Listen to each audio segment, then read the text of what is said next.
एकाग्रचित होके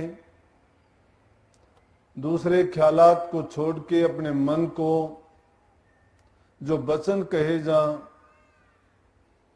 या जो वाणी बोली जाए उसको गौर से समझ के सुन के अपने हृदय में रख के लेके जाओगे तो ही सत्संग का लाभ होगा। हमारे गांव में एक परिवार को बावले कहते हैं, अब भी बावले कहते हैं, 4 पीढ़ी बीत गई। और क्यों कहते हैं कि एक बार उनके कोई शादी थी तो शादी में पहले ऐसा ही होता था। आज की तरह से मिठाई खाने वाने का इतना इंतजाम नहीं, जो घर में होता था खिचड़ी दलिया अनाज रोटी 2 4 5 10 आदमी आते थे, उनको खिला के लड़की की शादी करके भेज देते थे। तो उनके भी जब किसी लड़की की शादी थी, बारात के आदमी 5-10 बुलाए थे, 20 आदमी आ गए। उन दिनों में फसल कोई खास नहीं होती थी। प्रकृति परिवर्तनशील है, बदलती रहती है, हालात बदलते हैं, लोगों के दिमाग बदलते हैं, कुदरत भी इसी तरह से अपने रंग समय समय पर बदलती रहती है। जहां कभी अन्न का दाना नहीं होता था, आज वहां गेहूं और ईख लहलाती है। और जहां पे ईख गेहूं और अच्छी अच्छी फसल होती थी, आज वहां कुछ भी नहीं होता। जहां झील होती थी, आज वहां पर्वत खड़े हैं, जहां पर्वत हैं वहां झील होती थी। वक्त की बात थी, भोले आदमी थे, उन्होंने सोचा कि आदमी इतने बुलाए थे, अब इनके लिए क्या करें कि ये तो मुश्किल है कि इनका खाना दाना कैसे किया जाएगा। बोले कि अपनी कोठी में बाजरा है, उसके नीचे आग जला दो और कोठी में पानी डाल दो, सारा रंग जगह तैयार हो जाएगा, सबका काम चल जाएगा। अब उन बावड़ों जो ऐसा काम इनने कर रखा है हमारे यहां,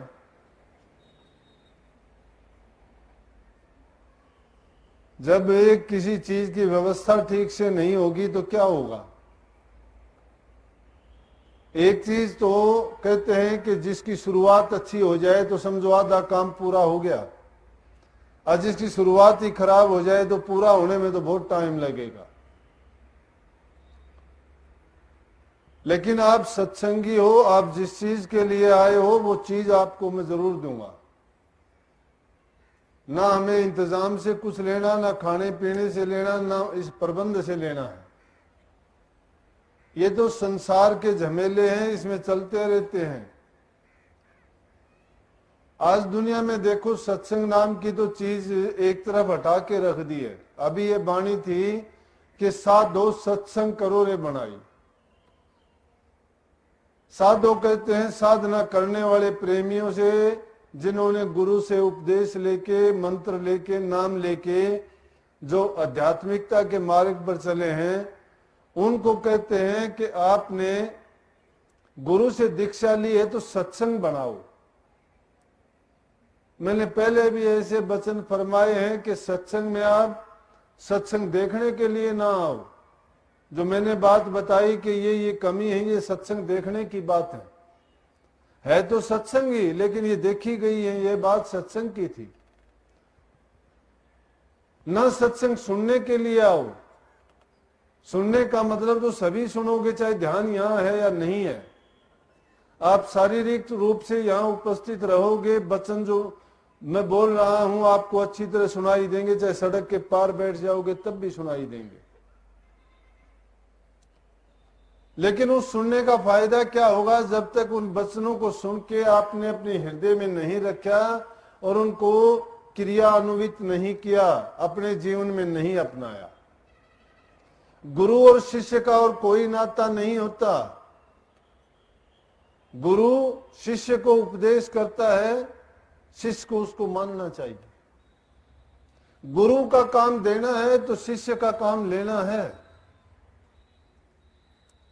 और वो लेगा कब, जब वो आत्म समर्पण कर देगा। और जब आत्म समर्पण कर देगा, उसको दूसरी चीज की जरूरत और आवश्यकता नहीं रहेगी। आज दुनिया हताश, निराश और दुखी है। किसी के पास भी जाके देखो, जिससे भी पूछोगे, जिसको मन को टिटोड़ोगे कोई नहीं कहेगा मैं सुखी हूं। और दुखी रहने का कारण क्या है? कारण यही है कि उसने झूठे संसार को सच्चा मान लिया, सत्संग की सार को नहीं समझा। संतों ने अपने समय में आके संसार को चेताने के लिए सही मार्गदर्शन किया, सच्चाई का बखान किया और उन दुख कलह क्लेश कष्ट मेटने के लिए उनको उपदेश दिया। लेकिन हम अभागे जीव निकले कि जब हमारे सामने संसार की और माया की चकाचौंध होती है तो गुरु के उपदेश की ओर ध्यान नहीं होता। वो कोरी झूठी बातें कहने की बातें हमें नजर आती हैं, लेकिन जो वो बीत जाती है तो हम उस पर विश्वास और यकीन करते हैं कि बात सच्ची थी। अब महापुरुषों की बातों की कहावतों को ले लेके उनके हम उपदेश करते हैं। आज उन उपदेशों का क्यों महत्व बढ़ गया है? वो कहने वाले यहां नहीं है, लेकिन क्योंकि वो बात जब वक्त आया तो खरी उतरी। नाम की कसौटी, सत्संग का वचन भी उतना ही खरा है। कबीर साहब कहते खरी कसौटी नाम की और झूठा टिके न कोई, नाम कसौटी जो टिके कोई मरजीवा हुए। इस रमज को वो समझेगा जो मरजीवा होगा। ये इतनी खरी कसौटी है कि इसमें मिलोनी नहीं है किसी चीज की भी, और हम तो आज सब मिलोनी का काम में है। निखालस नहीं है, खालिस नहीं है हम। नाम एक सच्चा है, जग झूठा है। अब उस सचोटी को, उस कसौटी पर खरा उतरने के लिए इंसान को सत्य का मार्ग अपनाना ही पड़ेगा। और उसको अपनाने के लिए मन के अंदर जो मैल भरे हुए हैं, उन मैलों को जब तक नहीं निकालते, मैल अपने आप तो निकलता नहीं है, भर तो अपने आप जाएगा। अब रोजाना आप स्नान करते हो, नहाते हो, धोते हो और चीजों की सफाई करते हो, उनको आप मैला तो नहीं करते, अपने आप होते हैं। कपड़े आपने पहने हैं, कोई मैला नहीं करना चाहता, बहुत बचा बचू के रखते हो, फिर भी मैले होते हैं, लेकिन सफाई करते हो उसकी भी। लेकिन मन की मलिनता है, उसमें भी धीरे धीरे हम ना चाहें तो भी उसमें मलिनता, मलिन विचार और ख्यालात से वो मलिन हो जाता है। लेकिन उसके धोने का साधन कहां पे है? उसके अंदर जो मैल भरा हुआ है उसको सिर्फ गुरु के उपदेश से, नाम से ही हम धो सकते हैं। परंतु जब वो भर ही गया है तो उसमें ना तो नाम की साबुन लग सकती है, ना गुरु का उपदेश लग सकता है। इसलिए करना क्या होगा कि उसके घट को उल्टा देंगे तो उससे काम, क्रोध, लोभ, मोह, अहंकार, इच्छा, आशा, तृष्णा, वासना, ये सब बाहर आ जाएंगी तो उसको सफाई करने में देर नहीं लगेगी। जिस प्रकार से हम घरों में दूध बिलोने के लिए जिसमें दूध जमाते हैं, अगले दिन उस बर्तन को अच्छी तरह से साफ करते हैं, उसमें कुछ भी नहीं होता, लेकिन सफाई करने के बाद में भी उसको धूप में रखते हैं कि इसमें कोई ना कोई अंश अगर रह गया तो कल के लिए जो दूध जमाएंगे वो अच्छी तरह से नहीं जमेगा। लेकिन वो तो एक मिट्टी का बर्तन है, उसको देख सकते हैं, उसकी सफाई अपने हाथ से बाहर से कर सकते हैं। हृदय रूपी जो बर्तन मलिन है, और जो अगर उसमें मलिनता है, आपने सफाई कर भी ली है, लेकिन उसको एकदम पाक और पवित्र बनाने के लिए क्या आपके कोई पास साधन है? ऐसा कोई तरीका नहीं कि उसको साफ किया जा सके। इसलिए मैंने बात कही कि सत्संग देखने के लिए मत आओ, सत्संग सुनने के लिए मत आओ, सत्संग करने के लिए आओ। और उसी बात को दोहराया कि साधो सत्संग करो रे बनाई। और सत्संग कैसे बनेगा? कि जो बात सुनते हो उस बात को क्रिया अनुवित करो, उसका पालन करो, उसको अमली जामा पहनाओ। ये कोरी फिलोसफी की बात नहीं है कि बात को सुना और छोड़ दिया। अगर हम में सच्चाई हो, बात झूठी नहीं है कोई भी, संतों ने जो वचन फरमाया वो एकदम धुर का वचन है, यहां का नहीं है, इस देश का वचन नहीं है, ये तो काल देश है। इसमें तो हम जितनी बात सुबह से शाम तक बोलते हैं सब के सब मलिनता भरी है, सब में मिलोनी है। और वो सफाई कहां से? इंसान के व्यक्तिगत रूप से शुरू होगी। जब हमारे हृदय में प्रेम पैदा होगा, जब हम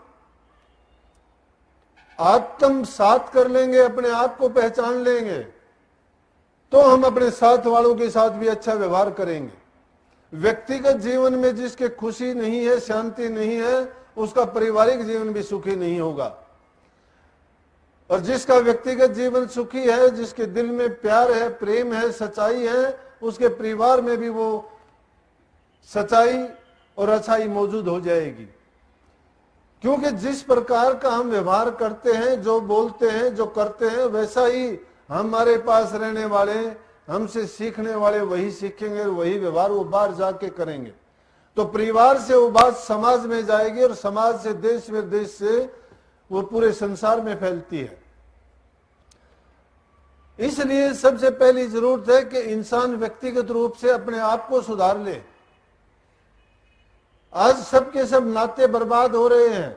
भाई भाई का नाता नहीं, बहन भाई का नहीं, बाप बेटी का नहीं, बाप बहू का नहीं, सास ससुर का नहीं, माँ पुत्र का नहीं है। क्यों नहीं है ये नाते? इसी बात के कारण नहीं है। हम कहां सत्संगों में जाएंगे जब इन बातों से नहीं है? हर बात में हमारी में चालाकी भरी पड़ी है। हम लोगों को ठगने के लिए नई से नई तरकीब सोचते रहते हैं। दूसरे लोगों का बुरा करने के लिए, उनके माल धन को हड़पने के लिए रात दिन चैन नहीं लेते। नई नई योजना बनाते रहते हैं। दिल में तो घर कर रखा है इन भावनाओं ने, इन वासनाओं ने। और फिर सोचते हैं कि हम अच्छे बन जाएंगे या सत्संग हमें प्यार देगा। सत्संग आपको सही मार्ग पर चलने के लिए कहता है। इसीलिए संसार में जितने महापुरुष आए, उन सब ने कहा कि इन बातों में कुछ नहीं, इसलिए मर्जीवा होना पड़ता है। मर्जीवा दिखाई देने में तो जिंदा रहेगा, लेकिन वैसे मृतक होगा। मृतक के ऊपर न सर्दी का असर, न गर्मी का असर, न बरसात का असर, न गाड़ी का असर, न किसी बुरी चीज का असर होता।